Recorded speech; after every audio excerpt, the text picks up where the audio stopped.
દિવ્યભાઈ રાયચંદ બગસરાની અંદર જ્યારે જેસી ગ્રુપ દ્વારા ત્યારે ચંદુભાઈ, પ્રકાશભાઈ, હિન્દી સાહેબ અને દેવેનભાઈ અમે બધા સાથે મળી અને જેસી ગ્રુપની અમે સ્થાપના કરી હતી કે જે જેસી ગ્રુપ આંતરરાષ્ટ્રીય લેવલે આજે પ્રખ્યાત છે. ગરીબ લોકોને મીઠાઈનું જો વિતરણ કરવાનું હોય એ સમયની અંદરમાં દેવેનભાઈ રાય છતાં અમારા જેસી ગ્રુપમાં સક્રિય ભાગ ભજવાયો. દેવેનભાઈ, એના પિતા વસંતભાઈ, આ આખો પરિવાર રાજકોટ મુકામે વ્યવસાય કરીને આજે એથી પણ વધારે મોટા વ્યવસાયમાં સંપર્કમાં આવ્યા પછી અમદાવાદ મુકામે પોતાની ઓફિસ ખોલી છે. પ્રાગટ્ય ગ્રુપ ને એના ચેરમેન તરીકે દિવ્યભાઈ રાય હતા. ટૂંક સમયની અંદરમાં જલારામ બાપાની કૃપા છે તો એનો શેરબજારનો ઇસ્યુ પણ દિવ્યભાઈ બહાર કાઢવાના છે. જે પરિવારનું નામ શહેરના વિકાસ સાથે જોડાયેલું હતું એવા રાયચકા પરિવાર ના ઉપક્રમે ભાઈ દિવ્યનભાઈ રાયચકાના માર્ગદર્શન હેઠળ અને પ્રકાશભાઈ રાણીયા જે અહીંયા જેસી ગ્રુપના નામે આંખની હોસ્પિટલમાં આવા કેમ્પો કરી રહ્યા છે એમાં ઉપસ્થિત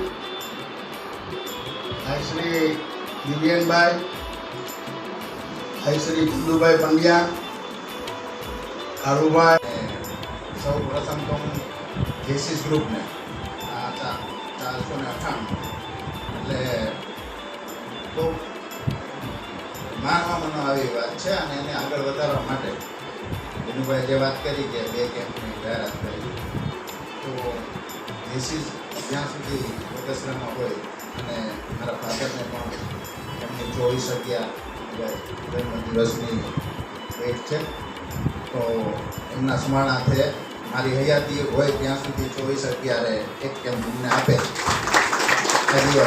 એવી હું વિનંતી કરું છું જેસી ગ્રુપને. જેસીના પાયાના કહેવાય ને મુખ્ય આધાર સ્તંભ ભીષ્મ પિતા ચંદુભાઈ અને પ્રકાશભાઈની નેજા હેઠળ અમે તૈયાર થયા છીએ અને આજે જ્યારે ત્યાં અમદાવાદમાં ફાધરની હમણાં ડેટ થઈ ગઈ અચાનક ત્યારે મને દિલીપભાઈ અને સંપર્ક કર્યો કે ભાઈ હમણાં પાછળ છે 11 મહિના અવિરત કાર્ય અમારે કરવાના એ ભાગરૂપે અમને બગસરામાં આજે વહેલો મળે એવી વિનંતી છે અને અનુસરી અને દિલીપભાઈ અને પ્રકાશભાઈ સુંદર આયોજન કર્યું. આજે બીજા પ્રસાદ પણ સાથે લેશું.